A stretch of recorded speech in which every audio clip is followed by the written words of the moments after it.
is episode 39, and this week I am covering The Wind, which is a 1928 silent film, which, if you know anything about cinematic history, that it should have been a talkie, because the Jazz Singer was the first mainstream talkie. It came out in 1927, and then it was basically unpopular to release silent films. So the fact that this came out a year later and is a silent film is a little surprising. But nonetheless, it is a good movie. I actually watched it for the first time about 10-15 years ago. And yeah, the reason I'm including this as a Halloween movie, if you've seen it, which I actually kind of doubt, because it is really hard to find. Like with Alvin and the Chipmunks, I found it on DVD. However, it wasn't the last copy like Alvin and the Chipmunks. It was readily available on DVD. There was like 1 million copies, and I just grabbed one. It was like $3 on DVD, because it wasn't streaming anywhere. And then I get it, and now it's streaming somewhere. So like, why? I mean, I'm glad I own it, because they could just pull it off again, and I own a copy, so I own it. And yeah. So if you've seen it, you're probably wondering, why am I including this as a Halloween film? This is a romantic movie. It's actually the last 10 to 15 minutes that I consider, actually that's the part that stuck with me.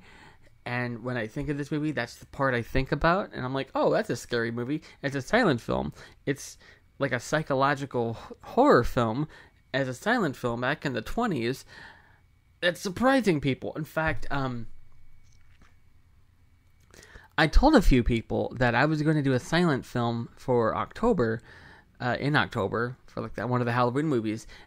And everyone who took a guess, because most people are like, oh, okay, cool. I don't watch silent films. Good for you. And then the people, there's like 3 people that did take a guess, and all 3 of them said, oh, Nosferatu. Yeah, I do like that one too. That one's a really good one.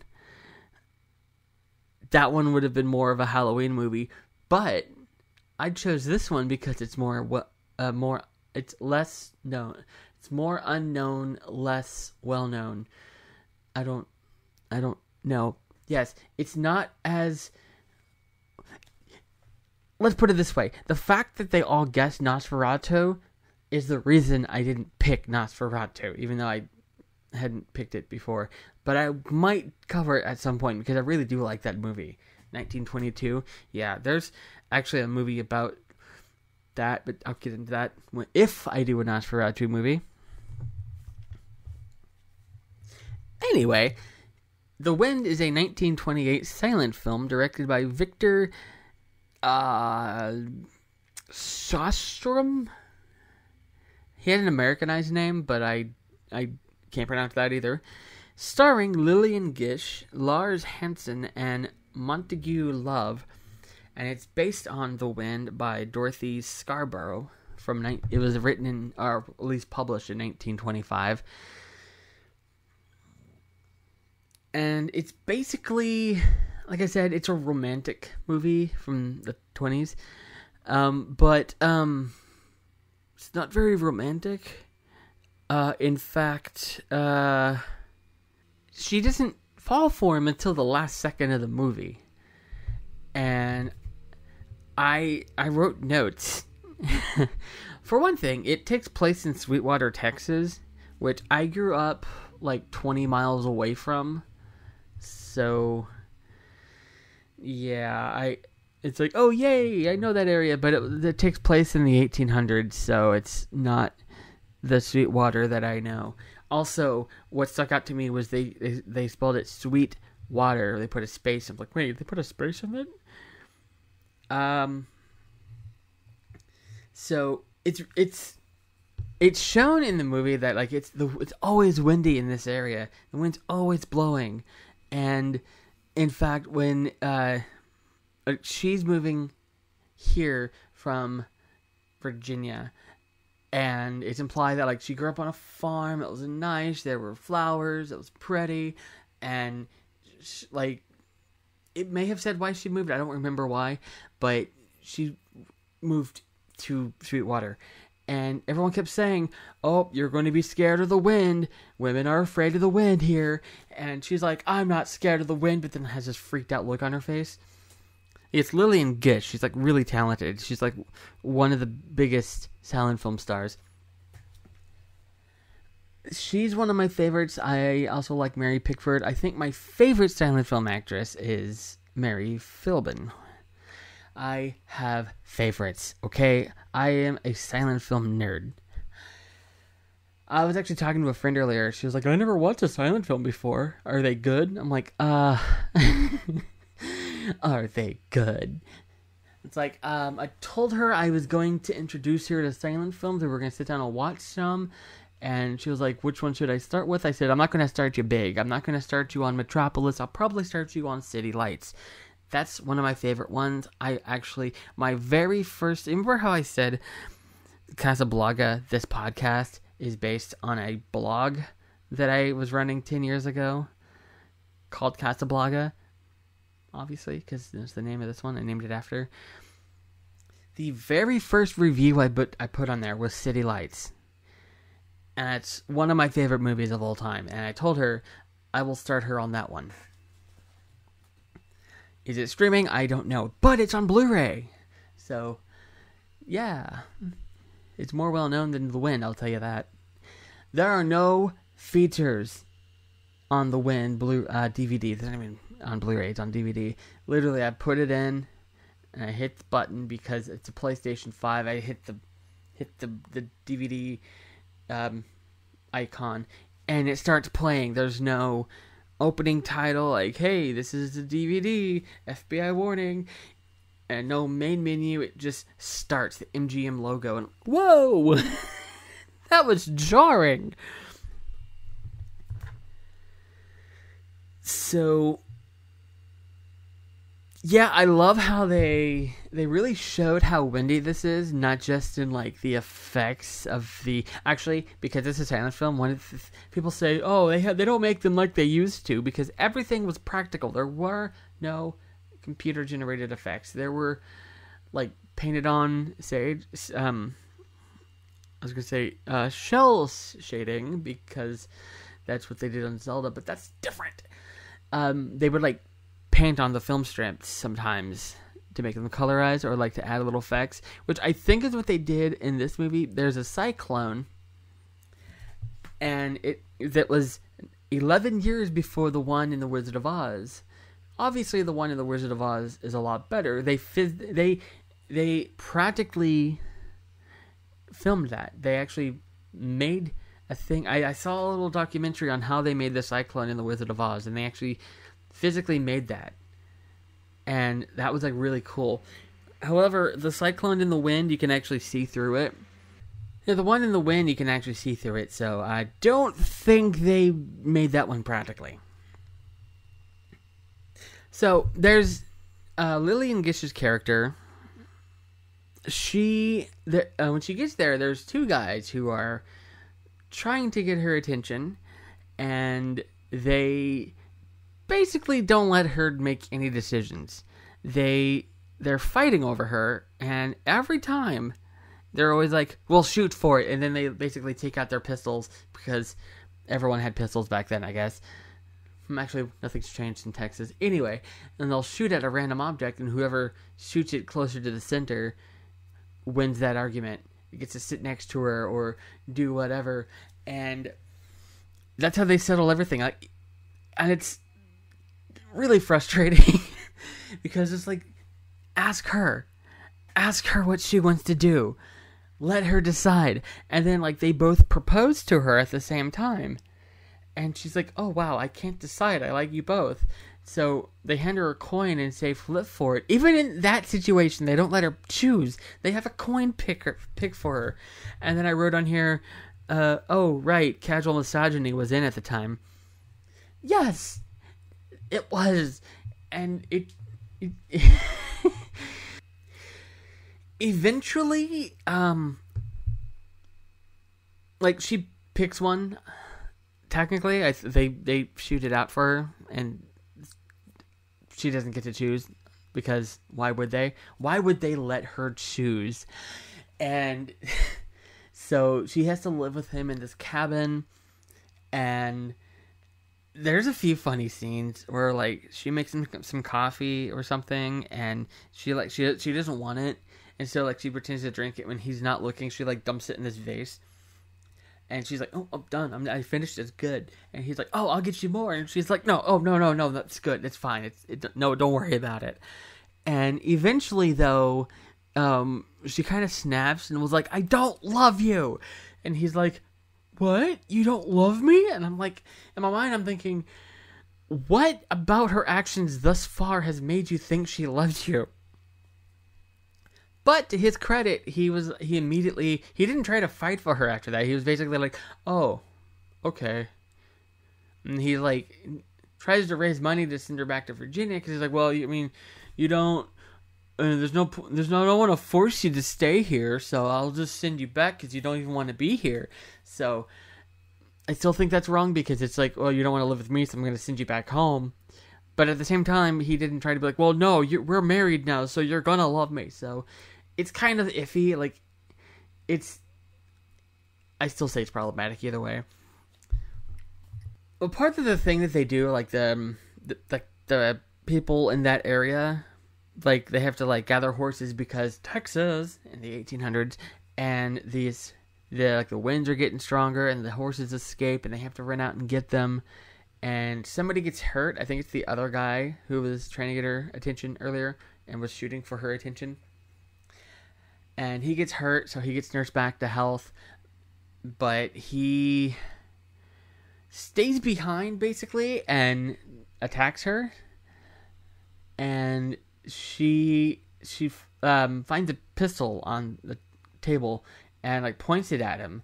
This is the part that made me think, oh, this is a Halloween movie, and this is why I chose it for this, and the part that stuck with me. She points the gun at him, and he's just kind of sitting there like, "Oh, you're not going to use that.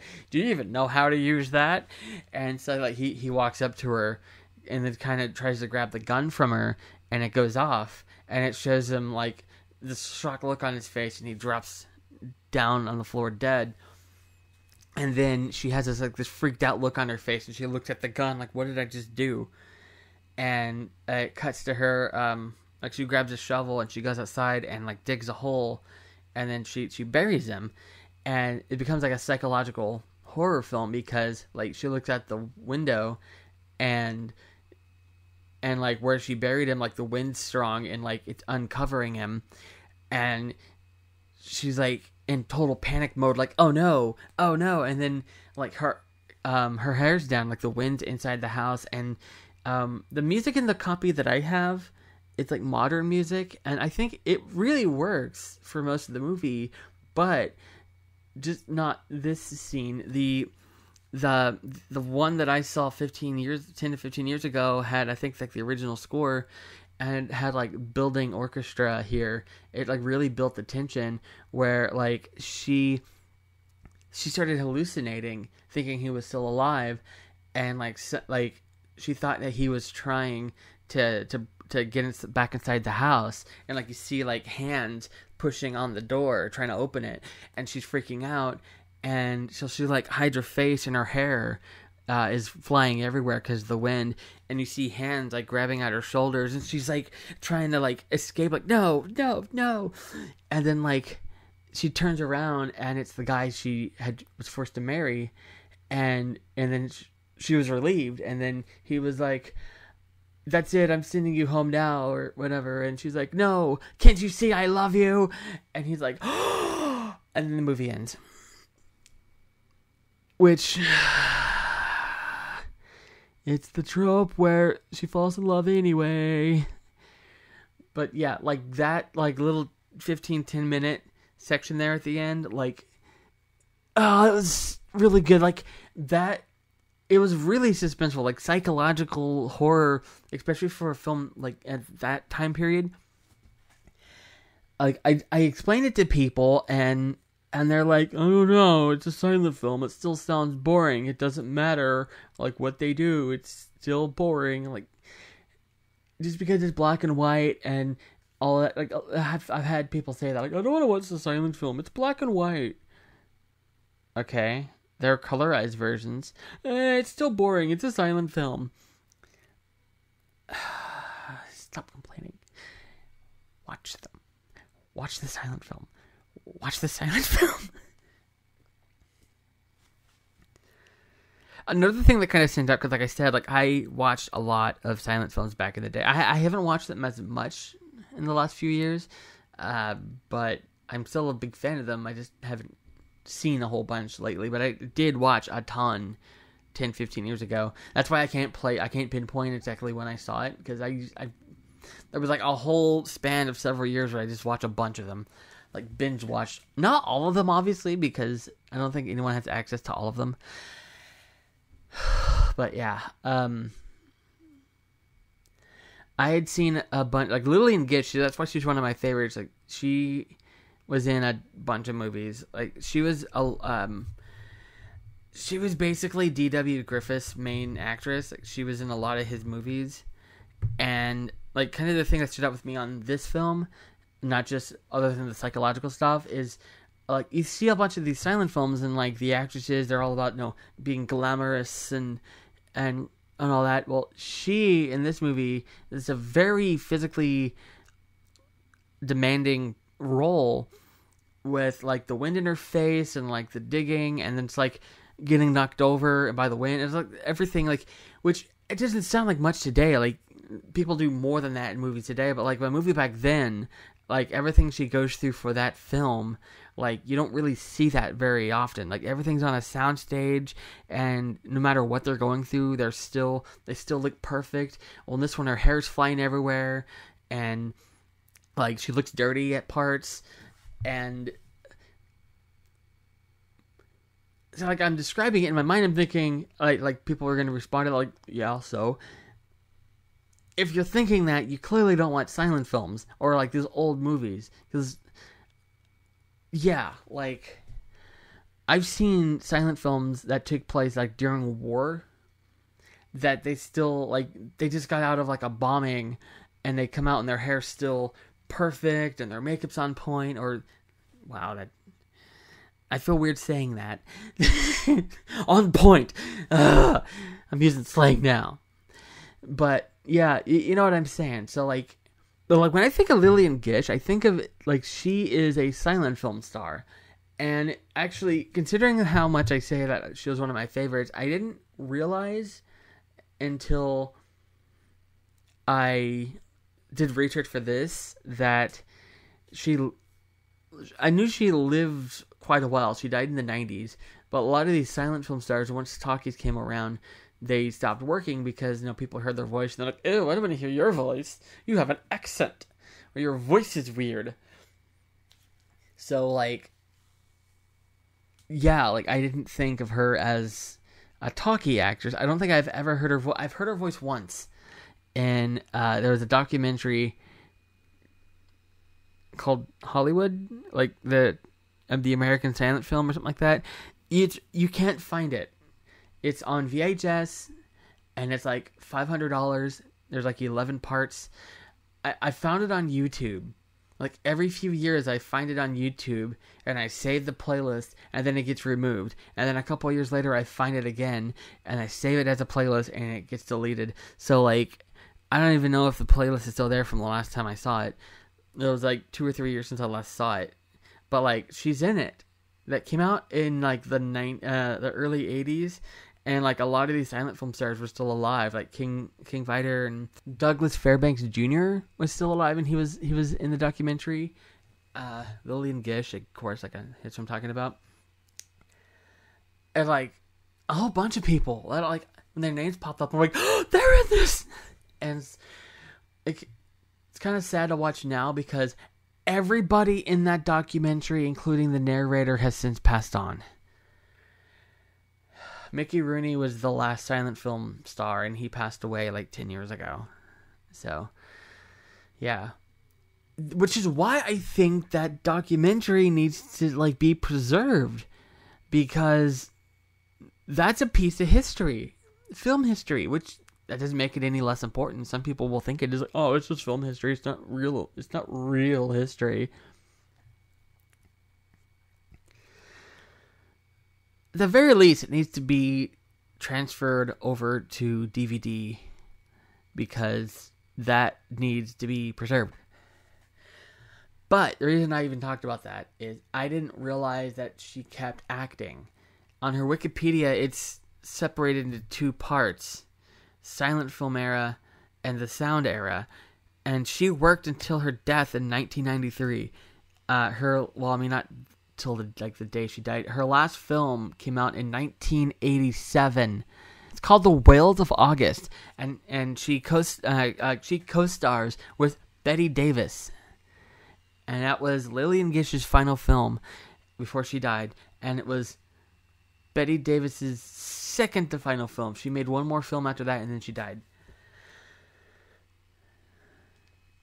And what's surprising is, considering that both of them were massive stars, especially like in their heyday, that was their one and only film together. You would think that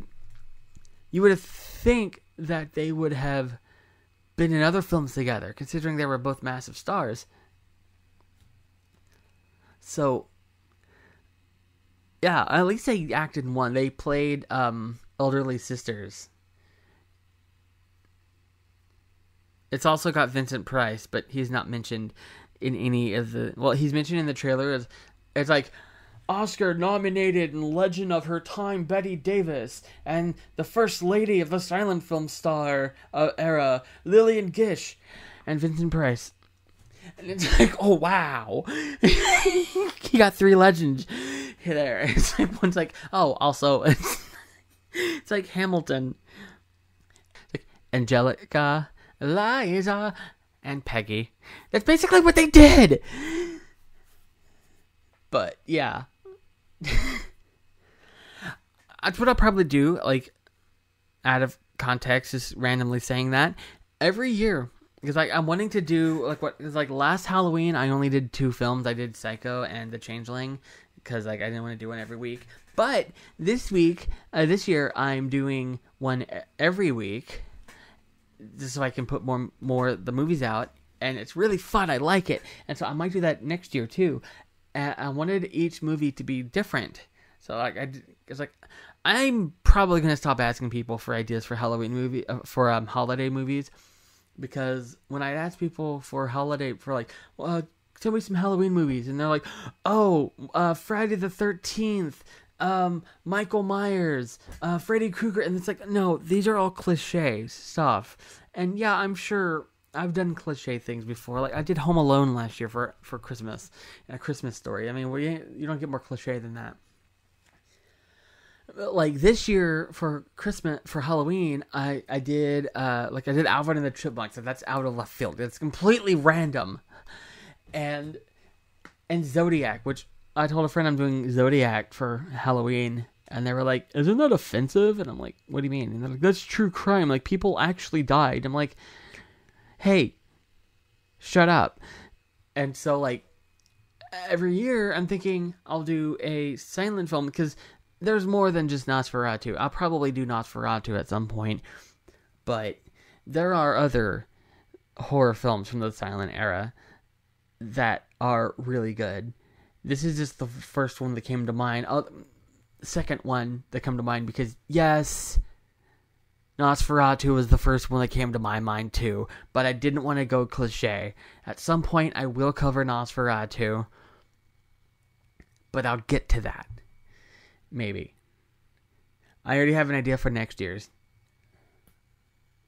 But this means there is one more movie for the month of October, and it's the Halloween episode. Except, it's episode 40, so it's not one movie. I've got 2 movies left for the month of October, because remember, every 10th episode I cover 2 movies. And I am so excited for what I chose for this. And I'm obviously not going to say it, because I never say it ahead of time. what the movies are, except to my close friends. I tell them, like, hey, guess what movies I'm going to do? Or here's the list of my upcoming movies. And they're like, cool. Yeah, like, they don't care. But, yeah. Anyway, I'm going to end the episode right here. I actually just found out that documentary series I was talking about, first off, it's called Hollywood, A Celebration of the American Silent Film. And it came out in 1980. And it has been preserved in a way on archives.org. And you can download it. There's multiple formats. I'm downloading the MP4. There's AVI. And comes in little packs. It's let's see. I think the MP4 version, it comes in a zip file. It is 3.63 gigs. It's currently downloading to my phone. And I'm going to save it to my Google Drive, where it will stay. So no matter how many times it gets removed from YouTube, I will still have a copy. I will include a link to the archive.org page for this in the show notes.